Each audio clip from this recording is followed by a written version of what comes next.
நாங்கள் ஆட்சிக்கு வந்தால் என்ன சொன்னீங்க?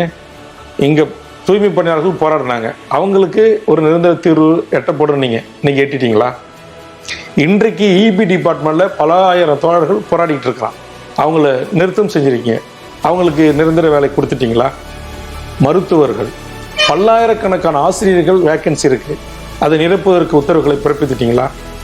செவிலியர்கள் உச்சநீதிமன்றமே சொல்லிச்சு, அவங்களுடைய உழைப்பை நீங்கள் அட்டைப்பூச்சிகள் போல் உரிவது கூடாது, அவர்கள் பணி வரமுறை செய்யப்பட வேண்டும் என்று சொல்லி இன்னைக்கு பல நாட்கள் ஆட்சி பணி வரமுறை செஞ்சிட்டீங்களா?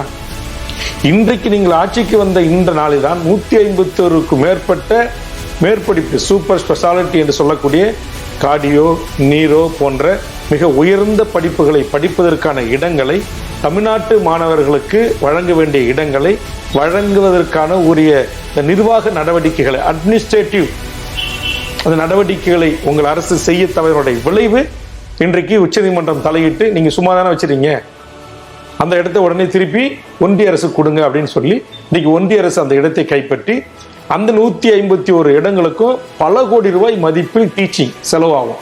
ஒவ்வொரு மாணவனுக்கும் குறைந்தபட்சம் 3 கோடி ஆகும்.